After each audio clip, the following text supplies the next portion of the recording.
Okay. So two things. First of all, our next meeting, we're having a quick peek at a property we did in Bayshore. It's February 20th, 7 to 8 p.m. It's quick. Don't be late. Um, 1644 North Thompson Drive in Bayshore. And we'll talk about what we did there, what we did right, what we did wrong. Um, that's number one. Number two, if you haven't subscribed, please subscribe below. If you haven't liked our videos, please like anything. It helps our SEO, and please, that would be a huge help to us. Okay, so today what we're talking about is people who think they're in this business that are not in this business. So someone came to my office recently and she said, I'm a wholesaler. I've been a wholesaler for a year. And when I started talking to her, it's clear that she hasn't wholesaled anything and she really has no system set up whatsoever. So when I talked to her really about what she's done, it became clear that she's made about 30 phone calls a week, some weeks over the last year. And anybody who's done this enough knows this is really a marketing and sales business. If you're not committing to a big enough list of people to contact, you're not in the business. Making 30 calls means you're making less than that in connections. And I think she went on one appointment in a year. So I told her what she needs to do, which we've told a lot of people. She needs to buy a decent sized list, which we can help her with. It's a few $100. None of that comes to us. And we need to skip trace that list. So she told us she needs to spend about $1,000, and she said she doesn't have that money now. I said you need to save it up, and that should be the plan. But you need a plan to be in this business. If you don't have a system to market to sellers, then you're not in the business. So even if she thinks she's a wholesaler, she hasn't really been a wholesaler. That's number one. Number two is somebody called me recently and said, I have an amazing deal, two deals, and two properties next to each other. And then when we started talking about the deal, I realized he hasn't spoken to the seller. So he doesn't really know if either of them are for sale, to be honest. So that's not a deal. I mean, it doesn't become a deal. It doesn't even become a lead until you've spoken to the seller and you know that person wants to sell. One of them was in pre-foreclosure and he decided that that was something that they wanted to sell. But the foreclosure process in New York can take forever.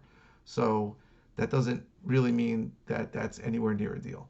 So people think that they're in the business, but they haven't set up any systems to get deals. And people think they have deals when they haven't really spoken to a seller and know whether they can get it or not.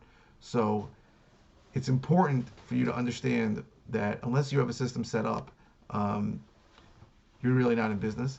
And until you've spoken to a seller and you know that seller wants to sell it to you, even then it may not be a deal. But certainly it doesn't even become a deal until you've had a conversation with a seller about it. So I think there's a misconception out there about who's in this business and who's not.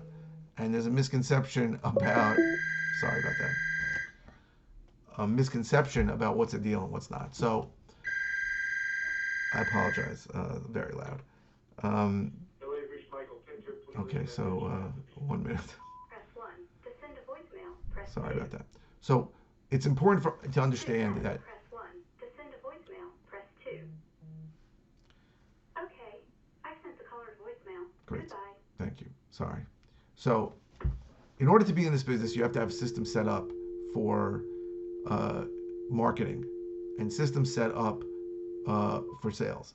Most people don't have that. Most people jump into this business, and I can tell you when for the first 4 years when we were doing this, we were buying mostly at auction and off MLS and from realtors, from REO realtors. And I said, I'm going to start doing some mail because everybody's talking about leads. And I said, I got horrible leads from a guy, very, very small trickle of them. I'm talking about like 20 leads a month. And I would send them one postcard each. And after doing that for a few months, I said, it doesn't work.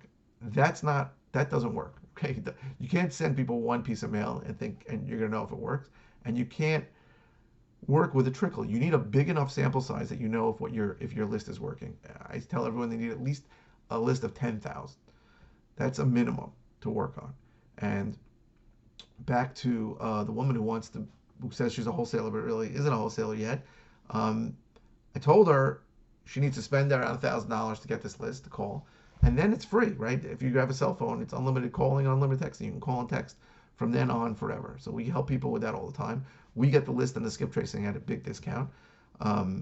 That list and skip tracing might cost you $10,000, might cost someone else $10,000. We can get it for around $1,000. and we can help you with that anytime if you want to get into the business. Um, but ironically, there's another guy who we talked to who really knows what he's doing. He's really got a system in place. He's doing well. And he was all discouraged that he didn't get a deal yet. And I told him, you're not that far away. You're going to get a deal. And he called me yesterday that he finally got a deal. And I'm very happy for him. I think he's going to make $30,000. And he was afraid. He wanted to do it with us. I said, don't do it with us. You did this deal by yourself. Take all the money. Don't give me half the money. You don't need me. So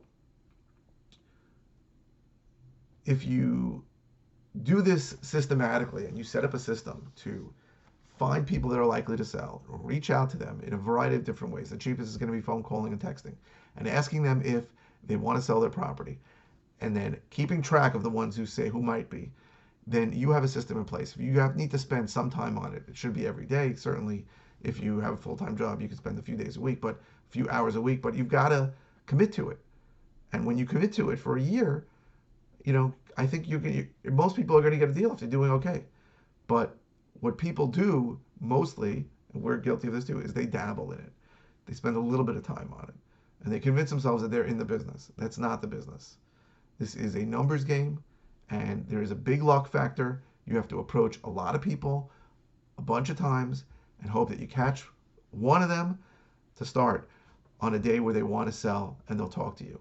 You've got to understand what we do is counterintuitive, right? A lot of people, you tell what you do and they don't understand it. They cannot fathom how anyone would sell a property below market. So you have to be working with a big enough sample size, and you have to be approaching them many times, several times, via phone or text for free, via mail if you want to spend more money, or there's a bunch of other ways to reach them, RVMs, ringless voicemails. There's all kinds of ways to approach them, but you need to be doing that on a systematic basis for a long period of time in order to know if this works or not. And I say it all the time, when we changed over from buying at auction to going direct to seller, it took us 8 months before we got paid on a deal. 8 months, and we were spending a lot of money. So if you're thinking in shorter terms of that, you're crazy. Now you might get lucky. Anybody can get lucky, but until you set up a system of doing this, you're not in the business. You're just not. Now, if you want to rehab, you could buy a property from somebody like us or a dozen other guys, take it tomorrow and rehab it. But obviously, there's pros and cons to that. You're going to need some money for that. You need to borrow money for that. So, in general, if you want to get into wholesaling, you need to set up a system. You need to call a list or approach a list in a variety of ways. And you have to do it for a long period of time before you really are a wholesaler, before you're in the business. And on the other regard, until a seller tells you, I want to sell, and that's a price that makes sense, it's not a deal. So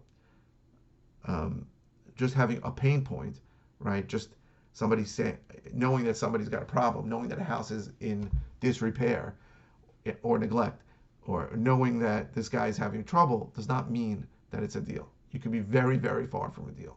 It could already be bought by somebody else. There's a million reasons why it may not be a deal. The guy may fix his problem and not ever sell the house. So I guess the topic is, when is a wholesaler a wholesaler and when is a deal a deal? And I told you the answer. A wholesaler is a wholesaler when you're spending money on marketing, spending time on marketing and set up a system of marketing, and a deal is a deal when a seller tells you, I'm willing to sell it to you for this price. And even then it may not be a deal because things can change between that point and when you actually go to contract. But I'd call that a deal if somebody told me I'm willing to sell you this property for, a great price. It may not, the deal may fall through, but at least it's a deal. So those are my thoughts for today.